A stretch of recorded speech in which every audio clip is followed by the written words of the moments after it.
అందరికీ నమస్కారం. నేను గోపాలకృష్ణ, చైర్మన్ ఏస్ ఇంజనీరింగ్ అకాడమీ. ఒక మహావృక్షం ఈ భూమి మీద ఎన్నో జీవరాశులకి, మనుషులకి, పక్షులకి, పశువులకి నీడనిస్తాయి, జీవితాన్ని కూడా ఇస్తుంది. మరి ఇంత పెద్ద మహావృక్ష ప్రయాణం ఎలా మొదలైందో కూడా అందరికీ తెలుసు. ఒక చిన్న విత్తనంతో ఆ చిన్న విత్తనం భూమి పొరల్ని చీల్చుకుంటూ భూమిపైకి వచ్చి ఒక మహావృక్షంగా ఎదుగుతుంది. అందరికీ తెలిసిన భారతీయ కంపెనీ, అంతర్జాతీయంగా ఎదిగిన కంపెనీ ఇన్ఫోసిస్. దానిలో దాదాపు 3 లక్షల పైచిలుకు ఉద్యోగులు, $100 బిలియన్ పైగా ఆదాయం. మరి ఇలా ముందుకు దూసుకుపోతున్న కంపెనీ ఇన్ఫోసిస్ కంపెనీ ఎక్కడ స్టార్ట్ అయిందో అందరికీ తెలుసు. ఒక చిన్న రూము, ఒక చిన్న గారాజ్, ఒక వ్యక్తి ఐడియాలో నుండి పుట్టింది. ఈ విశ్వం ఎంత అనంతమైందో మన అందరికీ తెలుసు. ఎన్నో కోట్ల తారలు, గెలాక్సీలు. మరి ఇవన్నీ ఎలా ఏర్పడ్డాయి? కొందరు అంటారు ఒక అణువు లాంటిది బిగ్ బ్యాంగ్ ద్వారా ఒక పెద్ద విస్ఫోటనంతో ఏర్పడ్డాయి. థియరీలు, సిద్ధాంతాలు ఏమైనప్పటికీ అది మాత్రం వాస్తవం.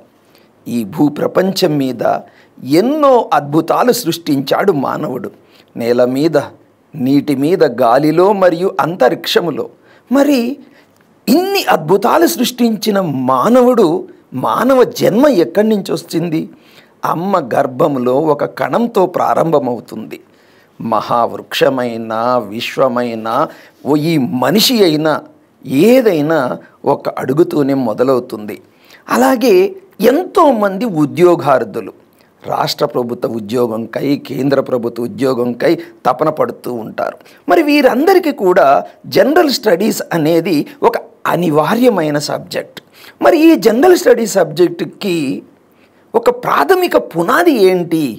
ఆ పునాది ఎన్సిఆర్టీ తరగతులు. ఈ ఎన్సిఆర్టీ తరగతులు మేము రికార్డెడ్ సెషన్స్ ద్వారా కానీ, లైవ్ సెషన్స్ ద్వారా కానీ మీకు అందించబోతున్నాం.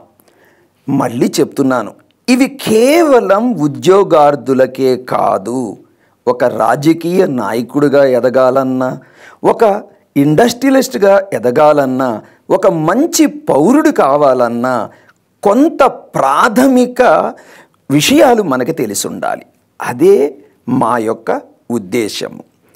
చిన్ననాడు మన నాన్న మన జీవిత గమ్యానికి వేయించిన తొలి అడుగుల నేటి మా తొలి అడుగు మీ తొలి అడుగు అవ్వాలని ఆ దేవుని ప్రార్థిస్తూ మీ గోపాలకృష్ణ. మీరు ఆస్వాదించండి, మమ్మల్ని ఆశీర్వదించండి.